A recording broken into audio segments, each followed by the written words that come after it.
வணக்கம். இது நம்ம டிஎன்பிசி வீடியோ அப்படிங்கிற சேனல். குரூப் 4 தேர்வுக்காக தொடர்ந்து நம்ம சேனலில் பொது தமிழ்லேருந்து வீடியோ போட்டுட்ருக்கோம். அந்த வகையில் இன்றைக்கி என்ன பார்க்க போகிறோம் அப்படின்னா, தெரிந்து கொள்வோமாலேருந்து பாக்ஸ் கொஸ்டின் தான் பார்க்க போகிறோம்.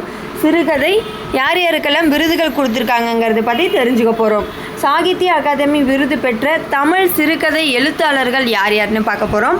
1970 அன்பளிப்பு அப்படிங்கிற சிறுகதைக்கு கு. அழகிரிசாமி சாகித்ய அகாதமி பரிசு பெற்றிருக்காங்க. அடுத்தது 1979 சக்தி வைத்தியம் அப்படிங்கிற சிறுகதை தொகுப்புக்கு தி. ஜானகிராமன் சாகித்ய அகாதமி விருது பெற்றிருக்காங்க. 1987 முதலில் இரவு வரும் என்ற சிறுகதை தொகுப்புக்கு ஆதவன். 1996 அப்பாவின் சிநேகிதர் அப்படிங்கிற சிறுகதை தொகுப்புக்கு அசோகமித்ரன் சாகித்ய அகாதமி விருது வாங்கியிருக்காங்க. 2008 மின்சாரப்பூ அப்படிங்கிற சிறுகதை தொகுப்புக்கு மேலாண்மை பொன்னுச்சாமி அப்படிங்கிறவங்க சாகித்ய அகாதமி விருது வாங்கியிருக்காங்க.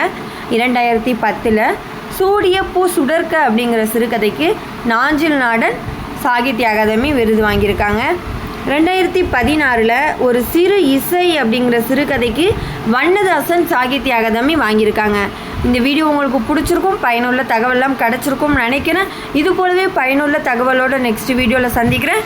தேங்க்யூ. தேங்க்ஸ் ஃபார் வாட்சிங்.